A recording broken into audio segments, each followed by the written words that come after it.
Oke, assalamualaikum warahmatullahi wabarakatuh. Salah. Alhamdulillahirrahmanirrahim. Wassalatu wassalamu ala asyrofil mursalin sayyidina Muhammad wa ala alihi washabihi ajmain. Waduh.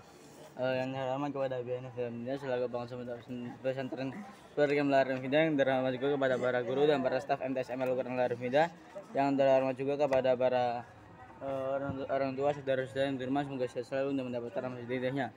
Pada pagi kali hari ini saya mempresentasikan bisa berjudul NKRI harga mati. Oke. Perjuangan menuju negara kesatuan Republik Indonesia. Sejarah tentang lahirnya negara Republik Indonesia semakin menguat setelah Jepang menyerah tanpa syarat kepada sekutu. Hal ini menyebabkan Indonesia berada dalam keadaan vacuum of power atau tidak ada pemerintahan yang berkuasa.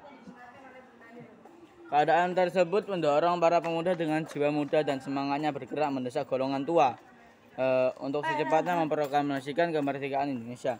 Nah, setelah Indonesia mengalami vacuum of power, terjadi beberapa rentetan peristiwa yang berujung pada pembacaan teks proklamasi. Adapun peristiwa tersebut tampak pada alur yang pertama adalah peristiwa Rengas Dengklok, yang kedua pertemuan dengan Jenderal Nishimura, yang ketiga ada perumusan teks proklamasi. Proklamasi sebagai pernyataan kemerdekaan bangsa Indonesia pada hari Jumat pukul 10 di Jalan Pegangsaan Timur nomor 56 Jakarta.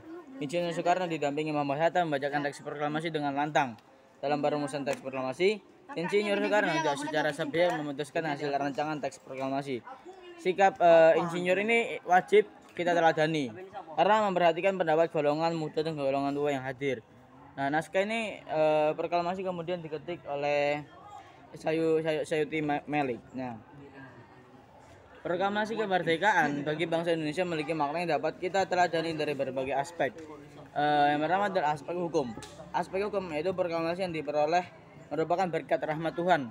Nah, proklamasi merupakan pernyataan keputusan politik tertinggi bangsa Indonesia untuk menghapuskan hukum kolonial dan diganti dengan hukum nasional, yaitu lahirnya NKRI.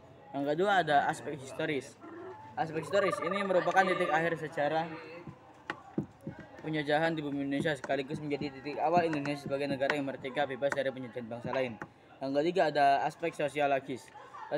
Proklamasi menjadikan perubahan dari bangsa yang digolongkan pribumi pada masa penjajahan Belanda. Jadi bangsa yang mengakui persamaan harkat, derajat, dan martabat manusia yang sama. Yang kelima ada aspek politis. Aspek politis merupakan proklamasi menyatakan bahwa bangsa Indonesia sebagai bangsa yang berdaulat dan mempunyai kedudukan sejajar dengan bangsa-bangsa lain di dunia. Nah, daerah dalam kerangka negara kesatuan Republik Indonesia. Pasal 18 ayat 1 Undang-Undang Dasar Negara Republik Indonesia tahun 1945 menyatakan bahwa negara kesatuan Republik Indonesia dibagi atas daerah-daerah provinsi, dan daerah provinsi dibagi atas kabupaten dan kota. Yang tiap provinsi, kabupaten, kota itu mempunyai pemerintahan daerah yang diatur dengan undang-undang.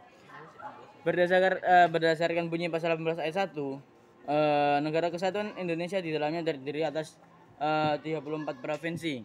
Kemudian provinsi-provinsi yang ada di Indonesia di dalamnya terdiri atas beberapa kota dan kabupaten. Nah, setiap provinsi dan kabupaten masing-masing mempunyai kepala daerahnya sendiri-sendiri, yang saat ini pemilihan kepala daerah tersebut dilangsungkan secara langsung melalui pemilihan umum daerah. Sementara itu, pada pasal 18 ayat 2 Undang-Undang Dasar 1945 yang berbunyi, pemerintah daerah provinsi, daerah kabupaten, kota mengatur dan mengurus sendiri urusan pemerintahan menurut asas otonomi dan tugas perbantuan.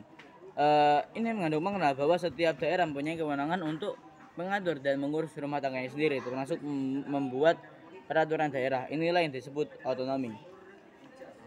Nah, dalam aspek historis mendapatkan pengakuan khusus dari negara karena asal-usul kesejarahan suatu daerah.